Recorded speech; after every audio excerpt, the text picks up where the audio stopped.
মাত্ৰ এমাহ বৌৰ লগত অসম্ভৱ কথা এটা সেইটো মই বলিয়াই যাম দুদিন তিনদিন থাকি মই লগে লগে চলো চলো চলো বেক বেক বৌয়ে কিবা এটা ক'ব দাৰ্জিলিঙৰ ছিকিমৰ প্লেনটো যে মানে কলিকতাত আমাৰ আচলতে জি বাংলাৰ প্ৰগ্ৰাম এটা শ্বুট হৈ আছিলে হঠাৎ কলিকতাত 3 দিন মানে বন্ধ হৈ গ'ল কাম নহয় এতিয়া কি কৰিব তুমি আমাক ফুৰিবলৈ যাওঁ ব'লা কেলকাতাত কি কৰিম বাৰু কেলকাতাখন এখন যান জঁটৰ মাজত দাৰ্জিলিং আৰু ছিকিম যাম বুলি ক'লে ওচৰতে গুচি যাওঁ তাত তাৰছে আমাৰ মেনেজাৰ তাৰছে মোক ফোন কৰিছে তাৰছে বুকিং চুকিং কৰ আমি এনজেপি লৈকে মানে বাগডোগৰালৈকে ফ্লাইট কৰ তাৰপিছত আমাৰ এনেকে প্লেন মানে কৰ আৰু হোটেল চোটেল বুক কৰ দাৰ্জিলিঙত আৰু ছিকিমত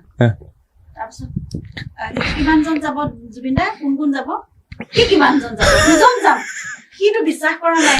সি ফোনটো অকে বুলি ক'লে ফোনটো থলে লগে লগে মোক ফোন কৰিছে হ'ব আপোনালোক দুজন নে আৰু কেইজন যাব আমি দুজন বুলিয়ে কৈছে